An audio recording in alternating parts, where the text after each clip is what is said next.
Malawi tikuti kwatentha ku nyumba ya malamulo. Izi tuzikudza kutsalira ad hoc committee imenetu ikuchita kafukufuku wa ngozi ya ndege ija pano patsopano ikuthambitsana mafunso mkulu wakale wa asilikali amenetu ndi Vallentino phiri amene anali komanda ndipotu mkuluyu hayi ndithu amupanikiza ndi mafunso. Kodi mwamva zimene wayankhatu mwautchalenja kwambiri kuti iyayi iyeyo anali ditu in charge, anali wamkulu nthawi imeneyo yoti anali ndi ufulu, anali ndi mphamvu zonse zolamulira. Koma izi zimene akufunsa anthu enazi zingathe kukhala zothandiza kwenikweni kuti izi zitha kusintha kapena kupeza umboni weniweni chimene chidapangitsa ngozi ija ya ndege iyi. Takhali pomwepo timve tikoda kuti zakhala bwanji, koma zinthu sizibwino ku nyumba ya malamulo. Tapangani like, tapangani subscribe. Regarding to the rescue operations, discovery of the bodies. Is that correct?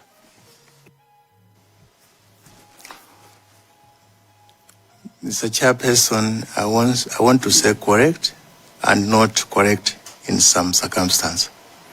I have actually demonstrated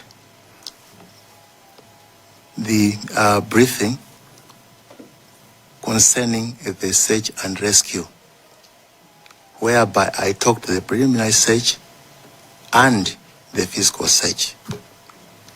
But maybe discovery of the bodies was not included because that only occurred on the 11th and not on the 10th. And it is the more the reason why I have not talked about it. Having been limited by the parameters of the terms of reference that were presented to me as the summons. Honorable Chair, I submit. So just to put it on record, is that your presentation is not complete because you are limited by the summons. Mr. Chair, certainly and precisely, I submit. Okay, I just wanted to establish that so that we should know how far we can go with the questioning. May I open the floor to members to seek further clarification, pose any relevant questions, starting with Planter, Malawi, and Ndindani. Thank you very much, Chairperson. My interest is on the number of ground troops. After discovering that there was a need for a physical search, how many ground troops and teams did you deploy for this mission? Second question, I'd like to find out, when you're doing the search, what exactly prevented the team on the ground to discover the crash site on the same day or night? Thank you.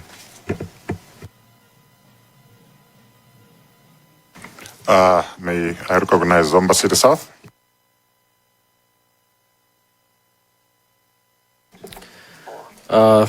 Thank you so much, Chairperson.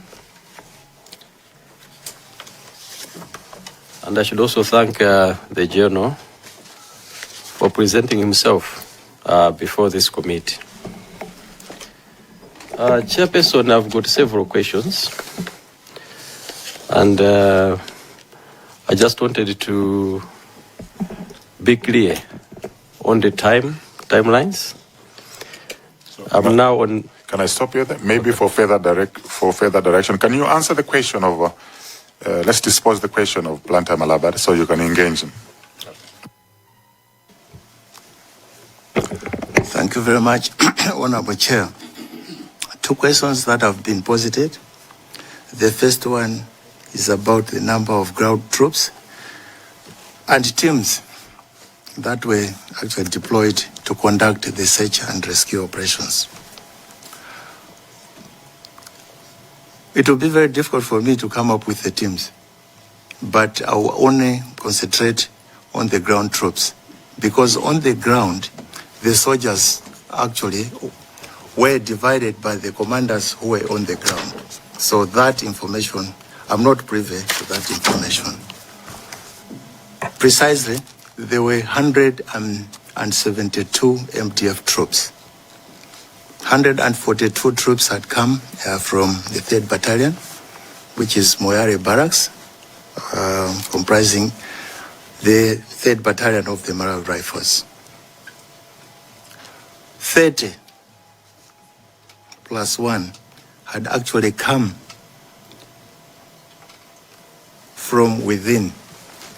The MDF conducts what we call Tetezankarango operations, and they are usually located within the Chikangawa forest at one of the camps within where the search had commenced. So we had that number of troops. So information about the teams, I think soldiers operate the concept of mission command. Mission command, you are only told what you are supposed to do. And the how is actually taken down to the subordinate commanders for them to utilize their capabilities according to their specialty in the areas of expertise. So if you ask me about the teams, that should actually suffice. That I think it was one whole group which, according to the commanders on the ground, were able to divide into the teams. In terms of the police, I'm told they actually presented a figure of 250 personnel. This was also problematic because they were coming from different locations of the region. So accountability of the 250 that had been that had been reported to have reported for the operation maybe could only be substantiated on the third day as to how many were on the ground. But the report was that the figure, which was actually submitted by the police, was 250. The second question was what prevented the teams to discover the crash site. Certainly, this is an aircraft which was missing. Initially, it was the signal which we're looking for. It could also be tracked by any of the entities that I had actually mentioned in my presentation. Then, to be honest, to say that we were failing to trace the signal means we did not have anywhere where we could start from. This could be the reason as to why we could actually locate and decided to conduct a physical search. And also the reason as to why the physical search had to commence from two locations. Chisitu, that is on the southern side of Kasitu on the southern side of Chikangawa forest, and the Reply aerodrome, which is close to the road, I think, as you are going to Mzuzu on the western side. I think these are the responses that I would give to the honorable member from Blanta Malabada. I submit and I thank you. General, may I just reflect on the question by Blanta Malabada as a supplementary? So you're saying there are about 149 soldiers. Can you confirm the number again, so that I should not miss the actual number? Was it 149 soldiers that were deployed for search and rescue? 172. 172. Thank you. In your opinion, General, was the number sufficient?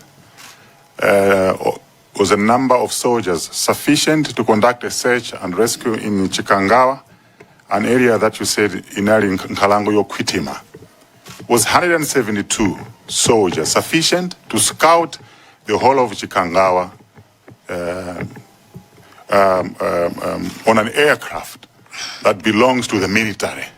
Was, in your opinion, was a number sufficient to find your aircraft that had gone missing in an area that was vast and thick with forest? Can you just confirm? Thank you very much, Honorable Chair. This number was actually good enough.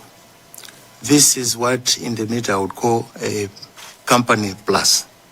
And remember, we have also a team that actually came from Zomba. And the team that actually came from Zomba was about 30 plus, which means it was close to 200. So 200 was good enough to cover the search area if they were deployed efficiently and with a focused approach. Thank you, Honorable Chair. Thank you for that. Zomba City South. Thank you, Chairperson. I think we'll start with where the General has stopped from. You said the MDF was working alongside the police in your submission. And you said the other people who were helping were not under your command. Now, working with the police, I just wanted to be sure who was in charge of these rescue operations between you, the military, and the police. I would like to engage the witness chair.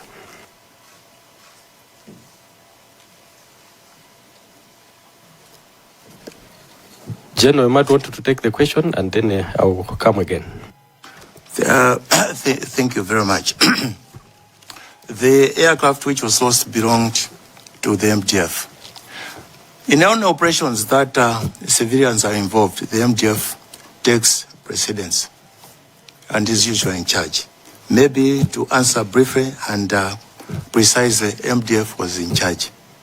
So it was not a matter of MDF working alongside the police. It was the MDF and the police. What I wanted was to say MDF was in command. Thank you very much. MDF was in command. Thank you. Thank you. Honorable. Thank you.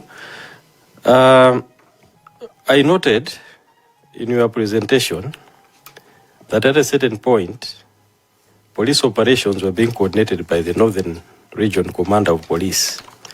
And I've got also on record from the previous witnesses that Mr. Luhanga called off the search efforts at that point. Was this search efforts called off on the side of the police only, or it was also on behalf of the team, including the military? Honorable Chair, if you follow me, there hasn't been any statement that has come from me talking about Mr. Luhanga stopping the search. I only mentioned Mr. Sean Kamponden called me to ask if I had given an order to actually discontinue the search. And I answered negative. We had our soldiers, and we always have our soldiers in Chikangawa. If they were located and are located there all the time, I don't see why there would be that kind of order to say discontinue the search. Actually, soldiers, if you look at the characteristics of the soldiers and even their tasks, is to work throughout by day and night and in all types of weather and terrain. So if this is being advanced, then it's not coming from me. I don't remember, and I have my copy. I don't think I have mentioned anywhere concerning anybody stopping the search. But me, actually, refusing or denying that such an order was promulgated. I thank you, Honorable Member of Parliament. Thank you so much, General. In that regard, I also wanted to continue. On the search and rescue operations, number 9, the communication with the flight, the last one, you said it was at 10:12, when we were told that the plane was 20 nautical miles north. And I see that the next,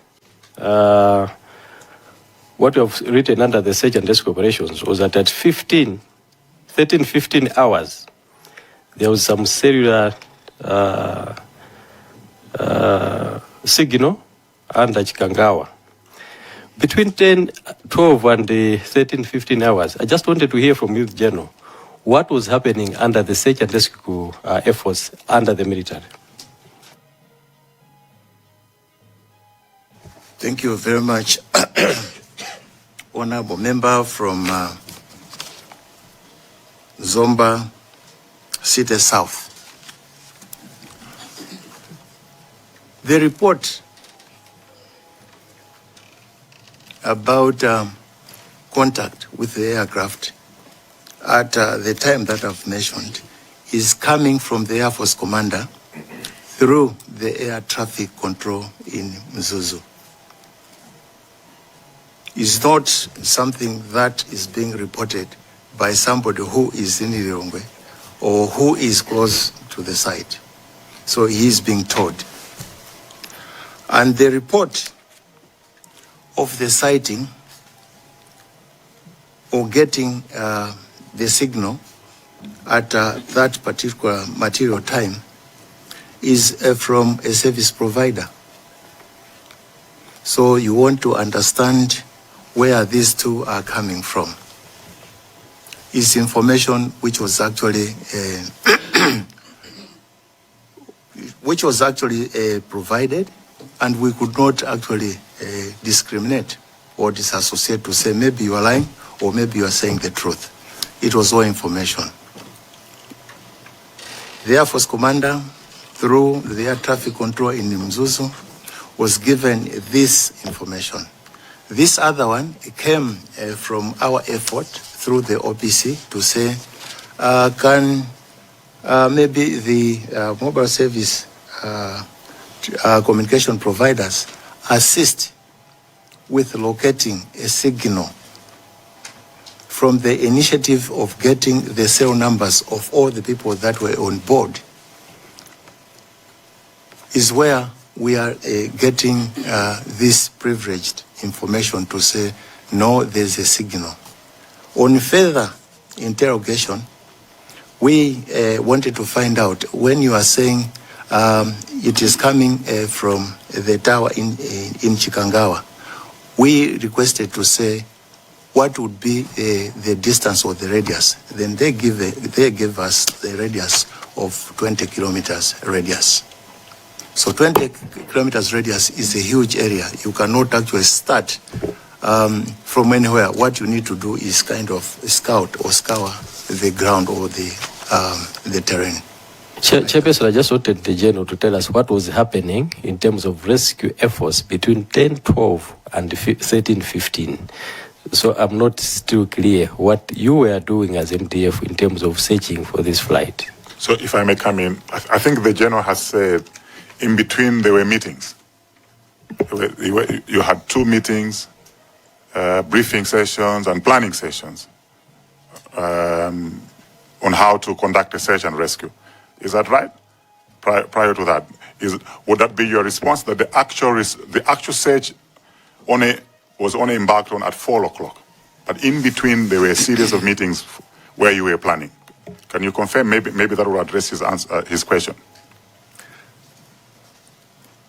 I ought to address this or reinforce this to say between this, I have said there were preliminary searches, and preliminary searches are efforts where we are trying to locate in other aerodromes within the country and also outside the country. That's number one. Number two, we are saying we are contacting airlines that actually operate within our airspace. And there was mention of Ethiopian and also Kenyan Airways. So these actually reported later on or intend that they had not had any contact and also gotten any kind of tracking or sighting of the aircraft. So if you ask me, these are the activities. Over and above that, there were also these meetings where the search and rescue was being planned. So if you look at the activities at the time, were preliminary searches that were being conducted using other opportunities that could actually avail an opportunity to actually give direction of the find or finding the aircraft location at the time. Thank you, Honorable Chair. My last one, Chair. We have information again that when people at Nkatabe attending the funeral of late Raf Kasambara, the commander informed whoever was at at Nkatabe, that the plane had failed to land at his and that it had returned to Lilongwe. And now my question is, did you have that information that the plane had failed to land and had returned to Lilongwe? Because this is what the head of state said. It's on record that the plane failed to land in Zuzu and it has returned to Lilongwe. And now I'm seeing here you are saying under 6 that the plane had failed to arrive at its intended destination and that contact with the aircraft had been lost. Can you clarify there?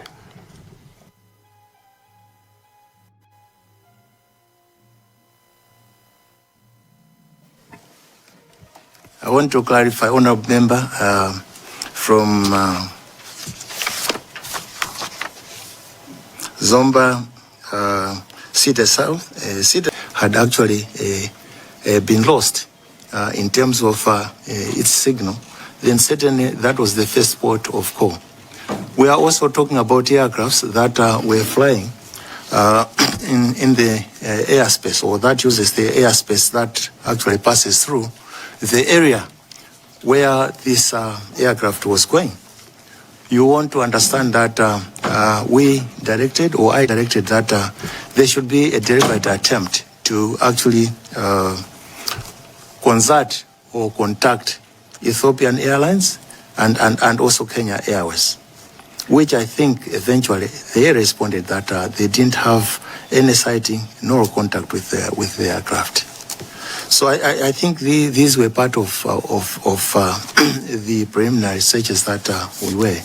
And in addition, we are talking about also the issue of the phones that the members who were on board the flight that was actually going to Mzuzu. This was all part of this exercise. So commencement is as soon as we realized maybe that this aircraft was missing, then these were the activities that were undertaken at the time. The third question was about soldiers in Chikangawa. I'm not very sure whether I understood the question properly. Was it when they were first deployed? Yes. So basically, General, I wanted you to inform the committee on when the operation at Tetezankalango started. In other words, when was the platoon first deployed in Chikangawa, if you remember? I'm not privy to that information, or I'm a bit out of memory for when the soldiers were deployed, but it has been quite a while, because it started because of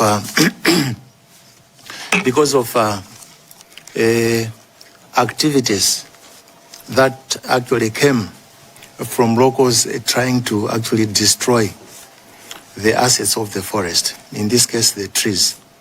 And this actually obtained from, number one, burning, number two, maybe charcoal burning as well, and also illegal logging. Then from this, it was actually agreed that soldiers should be deployed and try as much as possible to prevent these occurrences to be occurring. I think those were the 3 questions from Lilongwe Mudi. And there are also 3 questions that have come from Kasungu North. Number 1 was, I think, lessons learned. The lessons learned, if you ask me, I would point at preparations and also coordination. Coordination to be very important. But over and above that, I think funding levels for some of these activities to take place. For example, if you are talking about a military, you need to understand it has got 4 services. And you want to look at it from the parameters of the Army, you want to look at the Air Force, you want to look at the Navy, and you want to look at what we call the Malawi National Service. Each one is unique in its own way. Why am I saying this? If you look at the Air Force, it has got platforms that actually operate using the airspace, and you also have equipment or ground equipment that actually services them for efficient to be able to efficiently fly, or also to be able maybe to land on the ground. So it is important that there is enough funding that these areas can be attended to, and that the level of effectiveness and efficiency are reached and are always with these functions. Likewise, if you also talk about the Navy, we want to look at the water platforms that actually float on the water surfaces. Very important, because anything can happen. If you don't have enough funding, or if you don't fund this service good enough or enough, you'll find that most of the times they will be wanting. Their capability will actually be degraded. So if they are degraded, certainly you'll be prone to accidents. So I would really want seriousness to actually be imposed when people are requesting for funding. And also maybe to go to the members of parliament that are sitting here in this committee, specifically those that answer, apart from maybe the budget itself, but when you want to look at responding to the budget that come from an institution like the MTF, to consider them. They actually save the nation, because the assets that they look after or that they utilize are not for them, but are for the service of the nation. So lessons learned is actually a care for equipment and also funding, but also proficiency in terms of maybe operating these platforms. Even the soldiers themselves, there are a number of things that one would want to look at. You want to look at equipment. Every day, forces are modernizing, and modernizing and improving the force image would actually come from what is contemporary, and specifically from the threats that obtain at a particular time. The second question was about reforms. Reforms are really important. And the first reform is maybe to reform the minds and the hearts of those that make decisions to fund these people. So I want to be very honest. Let's reform our minds, because sometimes we negatively respond to say, no, maybe this will be a lot of, maybe will just be a waste of financial resources. Maybe let's reform and try to be open enough so that we can be able to actually fund an institution like the MDF to a level where it can be effective and also efficient in whatever it does in its endeavor to actually service the dictates of what the state looks at in terms of harnessing or husbanding the aspect of security. I also want to look at the third area, which mostly is attached to the reforms.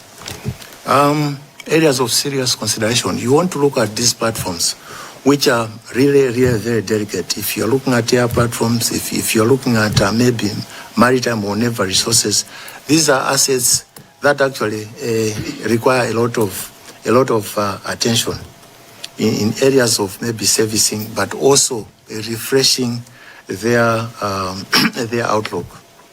If that is the area that needs to be considered, then I would actually prioritize it to be number one. So there are areas where you want to look at the services and you want to bounce that against the threats that obtain against the security of the state. By looking at that, then certainly we are going to come up with areas that we need to reinforce and actually renew or maybe improve the equipment and I would say assets that are used by the military. The other area is also interaction between, I think, the civilian component and those that are actually in the service. Maybe regular interaction so that we are aware of what is obtaining. There are cases in point where budgets have come from the MTF, but those I think suggestions or propositions are never attended to. So it's something really that we need to consider. But also, I want to actually emphasize and reinforce that anything that has to wear the status of a VVIP must be given careful and strict attention. I think this is very, very important. I want to stop there and submit, honorable members. Sorry, Chair. Maybe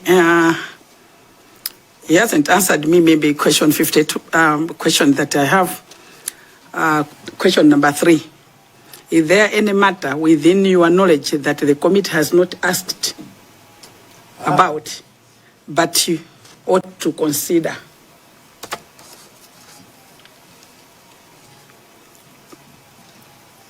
I think the committee has managed. Honorable Chair, from Honorable from Kasungu North, I want to say the committee has managed to exhaust most of the areas that maybe actually go to address the issues specifically that went into the activities of the aircraft that crashed. My only concern or area that I want to propose is maybe an issue of the members of parliament and the MDF to interact regularly so that there's a clear understanding of what each of these institutions can be able to do in terms of security for the nation. I find this to be absent most of the times. It should not be these institutions meeting when there's an occurrence. Maybe we should be meeting, or the institutions should be meeting, even if there's nothing, but maybe in anticipation if something actually occurs. That would be something I would really cherish if it is considered. Member of the committee from Kasungu North, I hope I've now addressed all your concerns. I submit. Thank you. Well done. So we're going to have a last question from the member, Karabe North. He's been itching to ask a question for a long time. Chair, thank you very much. I've been raising up my hands until I just stay quiet. I said, let the General leave without me at least asking question. General, sorry, I've got a report here for Commission of Inquiry for the presidency last time. On page 75, it reads, the commission further established that at 12:15 hours, His Excellency the President understood the MDF commander. I think it was you, right? Telephone calls as an alert to the effect that the aircraft was failing to land in Mzuzu due to bad weather and may be on its way back. I've underlined here. Then on your report, this sentiment, it changes. it comes, had failed to arrive at its intended destination, and that contact with the aircraft had been lost. So I'm confused. Which is which? Because Malawi knows that you told the nation that the airplane did not, it failed to land in Mzuzu. Now you are telling the nation or the committee that it failed to arrive. So it was arrived on the first stage. Now it has failed in life. My question is, did you change this statement after seeing the BFU report? First question. Secondly, it was on a briefing. Here again, on your report, you say that the former president had instructed that the public be informed of development through appropriate official channel. Consequently, I coordinated closely with the Minister of Information, Honorable Moses Mkwiyo. My question comes, on your briefing, you were back-to-back with Moses Mkwiyo, the former Minister of Information. But we learned on that particular time that the minister informed the nation that the black box has been kept. But you didn't refute that sentiment to the minister or to the nation. What can you tell the nation? Because now you're saying the airplane, MDF airplane has got no black box. But the minister confirmed to the nation that the black box has been kept safe. So my question here is, why you didn't refute at that particular time? And now you are bringing that the airplane does not have a black box. Thank you, Chair, for giving me this chance. Over to you, General. Thank you very, very much. Honorable member from Ngatabe North. Thank you very much. I think the first question is based on the BFU report and my presentation. And there are two statements. One from the BFU report is talking about the aircraft failing to land. And in my report, I'm saying the aircraft failing to arrive.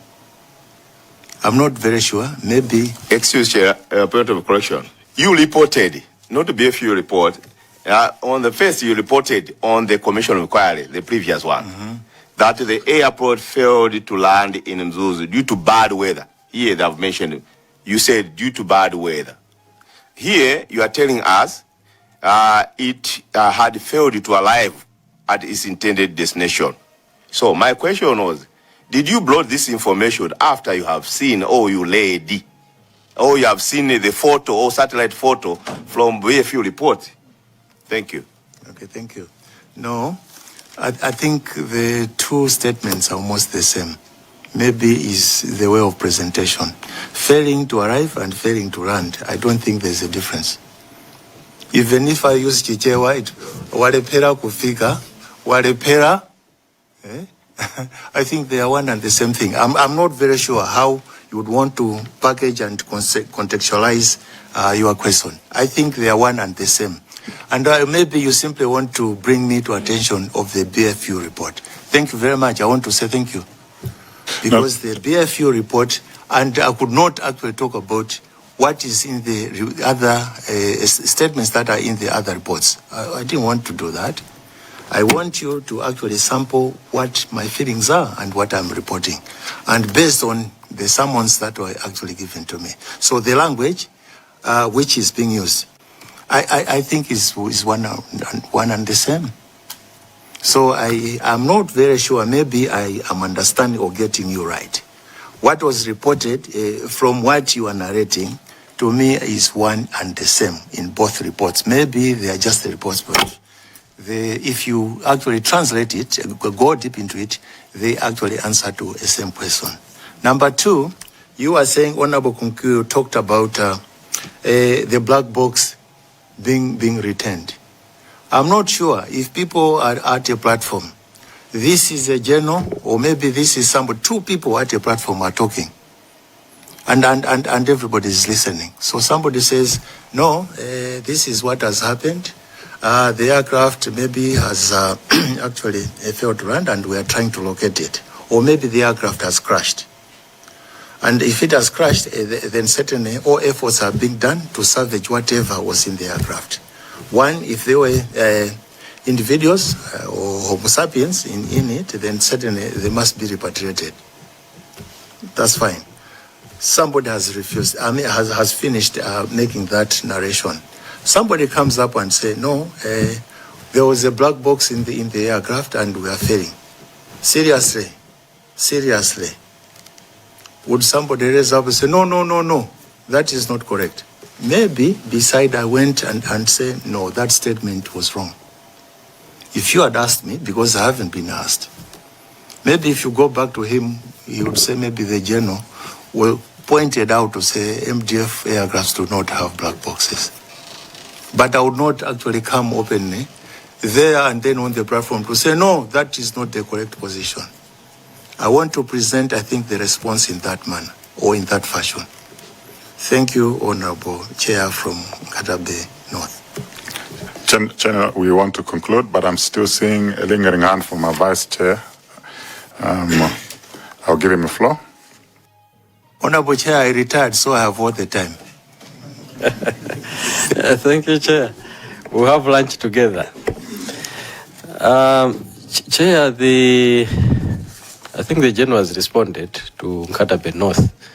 What he has not responded is on the time that on this, his presentation talks about 10:35, but in the Commission of Inquiry report, he contacts the President with almost the same information at 12:15. He didn't answer that. But I have also another issue related to time, Chair, if you allow me.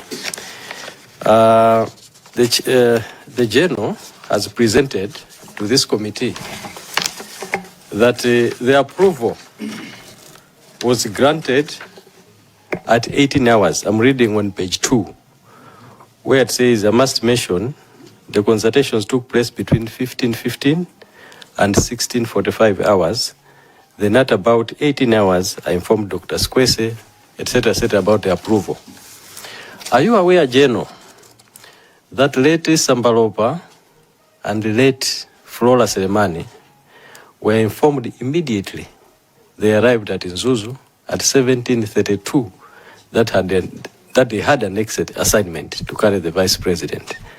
Are you aware?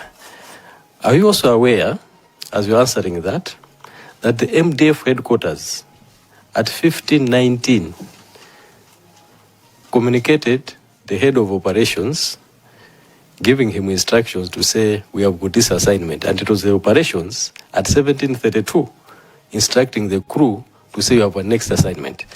But here, you are saying the approval was at 18 hours. It's like the approval was being done when here, things are already happening. Can you confirm? Thank you, Chair. Thank you very much, Honorable, the Deputy of the Ad hoc Committee. I want to actually respond in this fashion. The approval took a lot of time. Understand, I think, when I spoke to Dr. Squese, he was at Chileka. And that was around 3 or past 3. From there, he took actually the return flight, which actually left at about 4:30 or 20 to 4.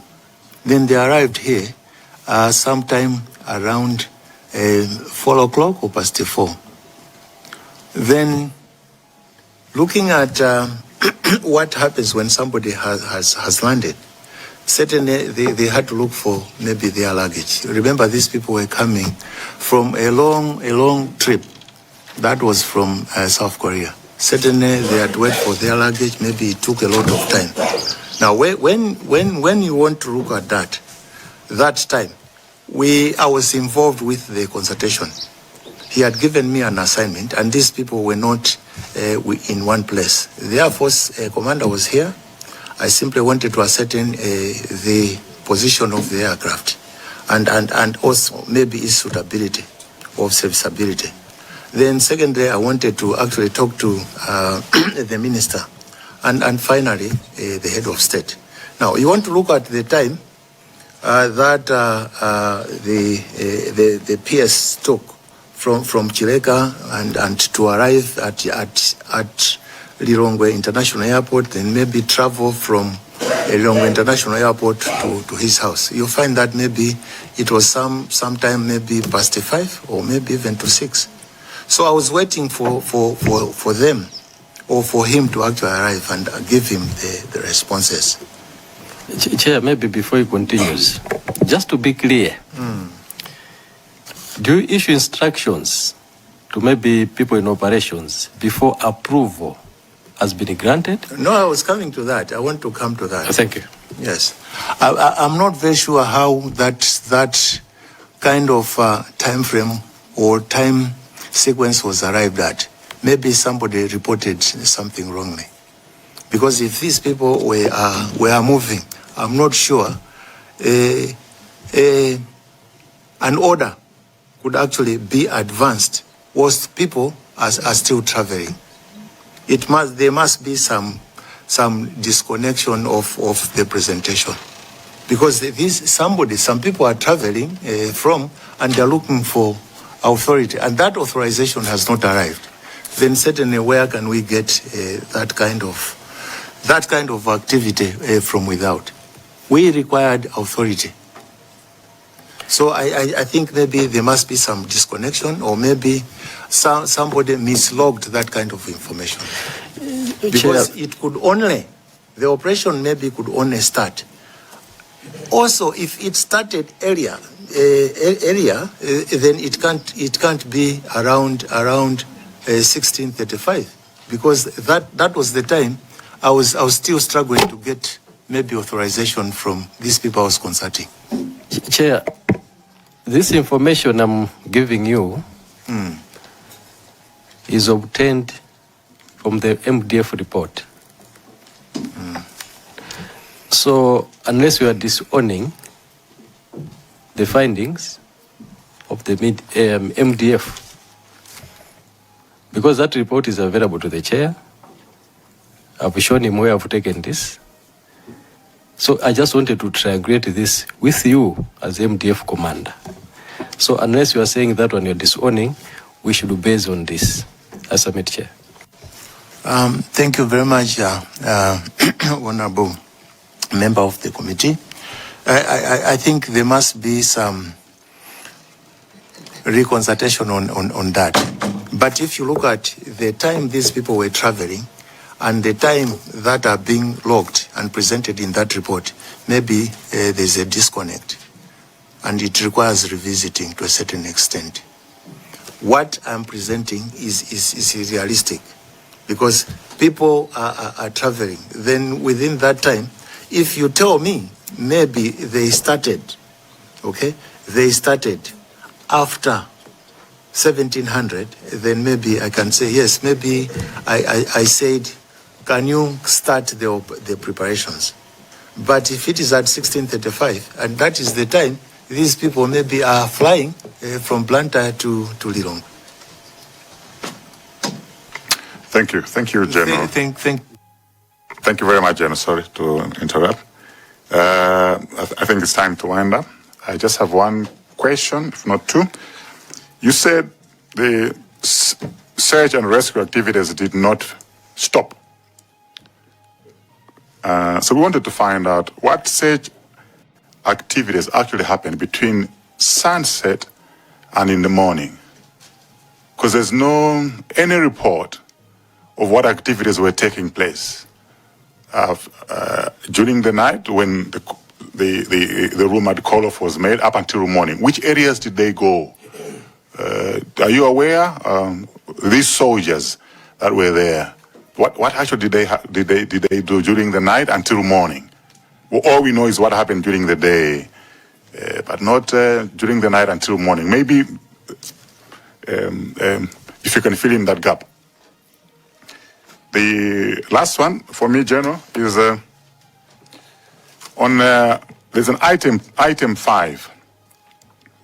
In the morning of 10th June, while attending a meeting at Defense Office Headquarters with executives from Lilongwe Handling Company, which included the Air Force Commander. I observed the Air Force Commander leave the meeting to answer what seemed to be an urgent telephone call. I just wanted to know, what was the agenda of this meeting with Lihako on this particular day on 10th June? Was it a coincidence that the Army was meeting Lihako on the 10th of June? Was this a scheduled meeting, a regular meeting that was taking place between the Army and Lihako? If you can just clarify, what was the agenda? Was this a routine meeting? Thank you.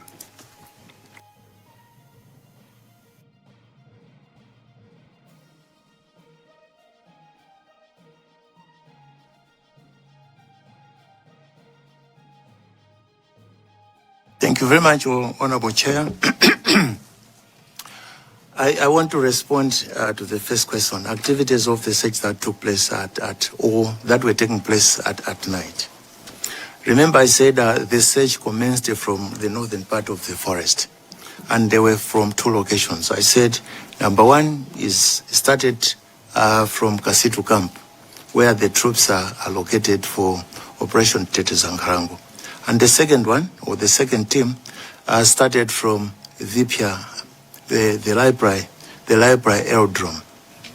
Now, during this search, soldiers actually conduct patrols. So this task of the search and rescue was actually given as a mission to the soldiers at night to be conducting patrols by picketing the terrain or the forest. I am told, okay, somebody said the soldiers are equipped for this kind of operation, but maybe us, as the police, we are not properly equipped. But that was a concern which maybe was brought along the way. I just heard about it. But when you look at it, soldiers were patrolling, and the objective was actually to locate the aircraft. So there were patrols that were being sent or conducted to look for the aircraft that had been lost. These were the activities that took place. Unfortunately, that night, they did not, but they were progressing towards the northern part of the forest, or Chikangawa forest. So if we had ventured into the other part, then certainly would have known that wherever they were going was the direction where the aircraft was located, had crashed and also located. The second question, Honorable Chair, was the meeting with Lihako, and it's very interesting. You were saying, was it a routine one? Was it? I think there were two parameters that were added to the question. This one was not a routine meeting.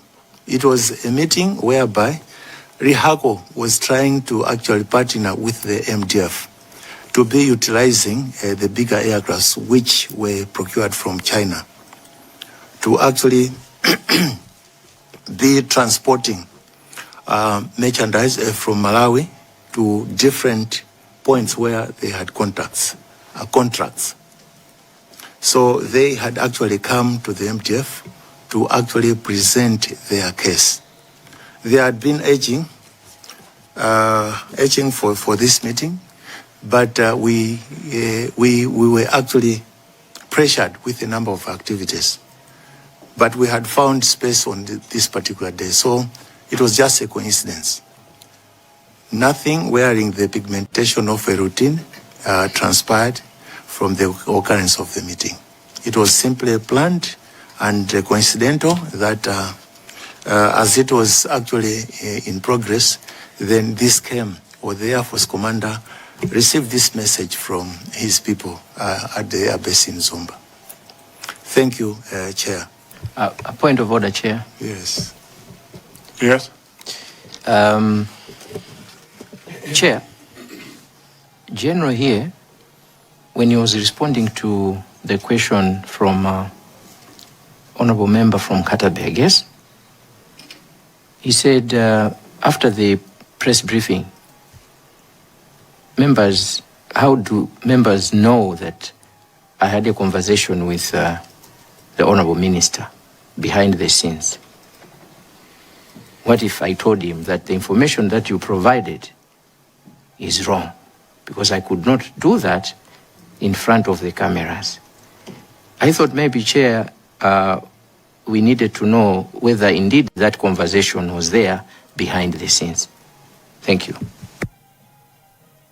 Can you maybe just clarify that matter? This is an issue pertaining to the black box. Thank you very much, Honorable Chair.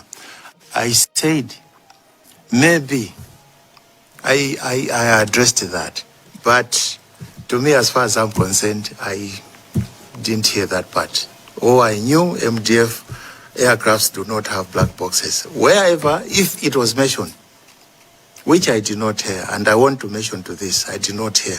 If it was reported, well and good, that was him. But MDF aircrafts do not have black boxes. And we can as a team move today to Zomba, to their base, and the information that we'll find, even if we surprise them or ambush them, that will be the material evidence that we'll find on the ground. Aircrafts will not have black boxes. If he mentioned that, maybe he mentioned it maybe with excitement, or maybe he was zealous with maybe trying to articulate issues. But as for me, certainly that would not have come from my mouth. And I think I didn't do that. Thank you, Honorable Chair. No, that's very good. I think we'll have an opportunity to interface with the former Minister of Information. So we'll seek further clarification at that time. But you have done your best to explain issues. And I think the public is is much aware now about the status of military aircrafts and the existence or non-existence of black box. Before, it was a gray area, but now it's now common knowledge. Having gone this far, General, I would like to appreciate you for your stamina. Your endurance during this session has been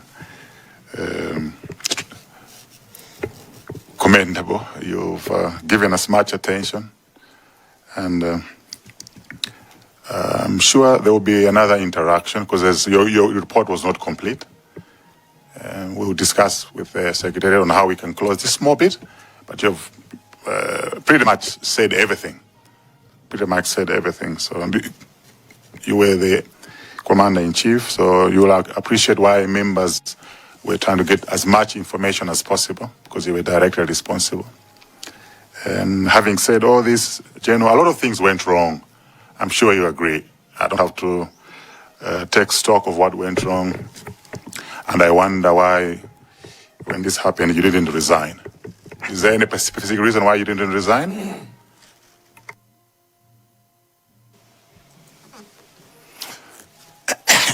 No, Chair, that's a very interesting, maybe direction of the consultation. I'm not sure.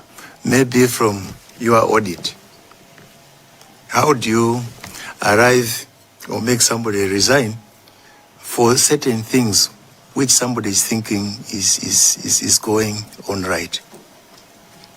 Should I assume that by now you have come to a conclusion to say everything was wrong, then the commander should have resigned? Should I posit that kind of question? You should say everything, even what I've mentioned, amounts to a scenario where I should have resigned.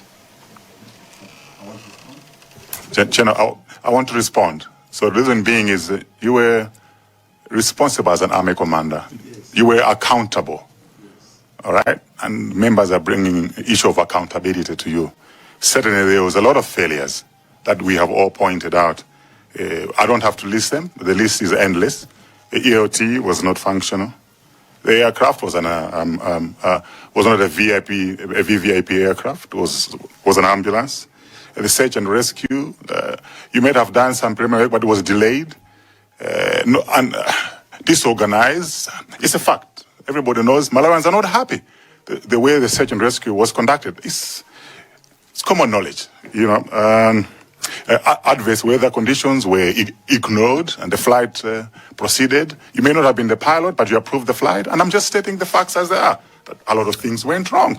If things did not go wrong, that plane would not have crashed. Wouldn't have crashed. So I'm only stating it, and I want you to justify. This is a fair question. I want you to justify whether you resigning or was the right decision or not. And you have a right to defend yourself. Point of order, Chair. Chair, point of order. Chair, I have problems with the line of questioning that you have taken and the conclusions that you are making, because I think they need us at the end of everything to make that conclusion that things were wrong. So, Chair, I feel like you should excuse us so that we discuss this not in camera, because I feel like we cannot be making conclusions of that nature at this point. Thank you, Chair. This is my opinion. Everybody has been asking their opinion. But you had said the committee, everyone is saying that. So I think I would join Rongemode that if we are to take that route that every witness we should give our opinion in place of the witness and make our judgment, then we are going astray. The Zagasina is not going to be in agreement with that kind of. I think this is why police is arresting witnesses before we finish the inquiry. No. Because of that kind of statement. He has a right to defend himself now or not. And I've asked him, he has to defend himself. Was it justifiable for him to continue working or resign? Is it up to him to answer that question? It's a fair question, straightforward question. You can come and defend him, but let him answer. Okay. Thank you very much. and I will defend myself in this manner. I think I was invited or summoned to present my side of the story. And I think I've given a fair side of a narrative that actually obtained on that particular day. And in this is coming from a list where the story started. Okay, there is actually somebody reporting to me the aircraft is missing or has not landed wherever it's supposed to land. From there, I'm saying thank you very much. If that is the case, let's find out where it is. And I'm directing you as somebody who is responsible for overseeing or the oversight of running that institution to actually find out where this aircraft is. Then I'm coming out with the same to say, where did this begin? It was a request that came from a VVIP person, the second highest positioned person in the country, a vice president, requests an asset from the MDF. Then along the way, this asset does not actually arrive or take him where he's supposed to go. I'm able to actually narrate how that was actually transacted or reacted to. I'm also talking about the consultations which I did to the various members and responding to actually the procedure that should obtain should a scenario or a situation of that manner transpire. I further go ahead to look at maybe the meetings that I had with the powers that be at the time, so that I could update them. Then we could also look at the preliminary measures that would amount to a preliminary search. Then from there, we actually transition to a physical search on the ground. Certainly, if these are the activities of somebody who is working to actually come out with a status or an outlook where the approach is result oriented, I'm not sure whether this committee would come and discount or actually smear that person to say maybe you were failing to do your job. Maybe the best thing that was going to happen was for me from the onset to simply say, I understand everything went wrong. As far as I'm concerned, I have been able to clearly advance my position. And I like your aggressiveness, Honorable Chairperson. That actually gives me the stimulus actually to respond, to say, no, no, no, I could not. I was doing my job, and I think I was doing it right. This is why I'm able to articulate the issues from the start to the finish. If along the way I was not able to address anything, then certainly I was not going to provide the answers which I've provided to the committee. So I would say kudos up for you for actually stimulating me to react in this manner. Honorable Chair, I was working and I could not resign. In a football match, you have been actually, you have been actually scored maybe 3 goals. Just simply say we are abandoning the match? No. My defense would actually come from this factual data that actually have actually complemented my narration of anything and everything that actually transpired from when the vice president made the request that he should actually fly to Mzuzu. Then whatever action actually obtained was by reaction. If that merits or disqualifies me to be a competent person, I want to say I'm refusing. I was one of the most competent generals in this land. Number one, my education, high standard. And it was not done in this country.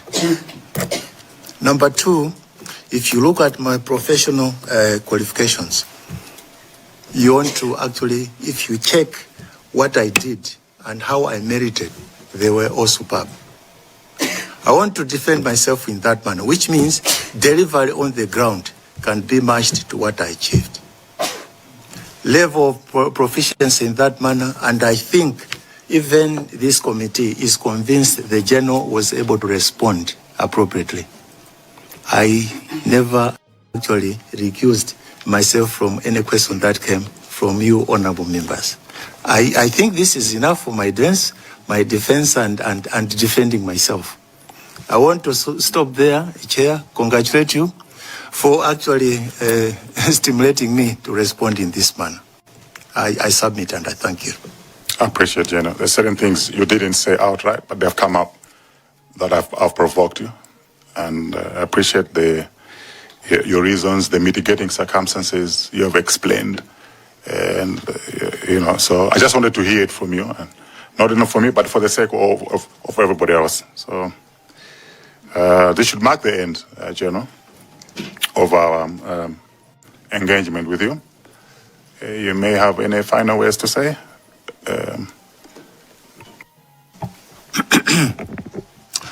Thank you very much, Honorable Chair.